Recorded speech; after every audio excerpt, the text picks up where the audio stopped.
I'm sure you're sick and tired of hearing that you need to cut back on carbs, right? Today, I'm not going to tell you to eat less rice. Instead, let's start by changing something much simpler first. If you're going to eat a meal, don't start with the rice. This is actually something I find quite interesting about Korean meals. In Korean restaurants or home-cooked meals, you rarely get just a bowl of rice on its own. There's rice, vegetable side dishes, kimchi, and always something like tofu, eggs, meat, or fish served alongside it. The great thing about this is that you don't have to cut out rice at all. You can just change the order of what you eat first. Of course, I don't mean this is some special Korean health secret. And I'm not saying all Korean people eat in this exact order either. It's just that because a Korean meal naturally comes with a variety of dishes, it's simply easier to try eating this way.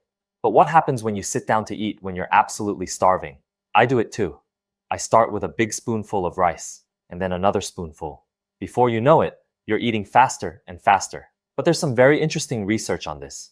Studies show that even when eating the exact same food, eating vegetables or protein first and saving carbs like rice for last leads to a less drastic spike in blood sugar and insulin after the meal. Even in experiments using white rice, vegetables, and chicken, differences in post-meal responses have been observed, depending on the order the food was eaten. But I don't want us to get carried away here. Eating like this won't magically make you lose weight. It doesn't suddenly turn an unhealthy meal into a healthy one.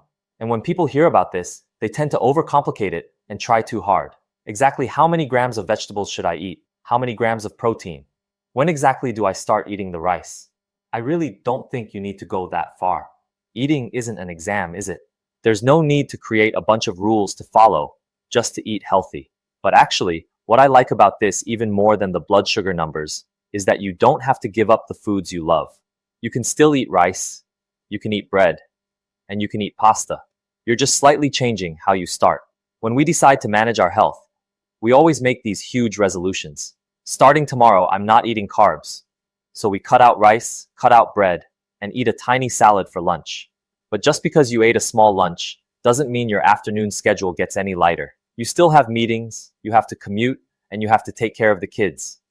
And then you get incredibly hungry. Eventually, you end up eating again.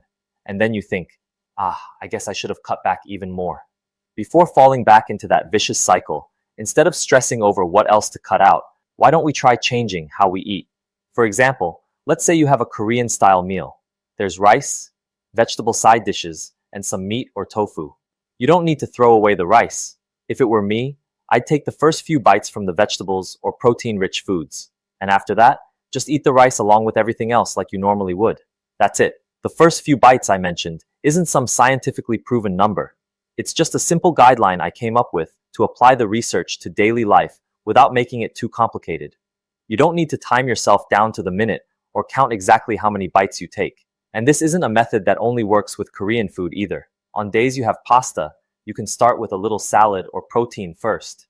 And if you're having bread for breakfast, you could eat some eggs or yogurt first. You don't have to copy a Korean meal exactly, just take the basic idea. Not rushing to stuff yourself with rice or bread first, that's really all there is to it. Especially for busy people in their 30s and 40s, I think this approach is much more realistic. A perfect diet falls apart when you eat out, when you travel, or when you have meals with your family. But changing the order you eat is relatively easy to do even in those situations. So for your next meal, don't immediately think about cutting carbs. Just leave the rice as it is. Just change those first few bites. Eat a little bit of vegetables or protein first, and then just enjoy your meal as usual. What I want to say today isn't don't eat rice. It's that there's so much you can change without having to cut out rice at all. Eating healthy doesn't mean you always have to restrict yourself, does it?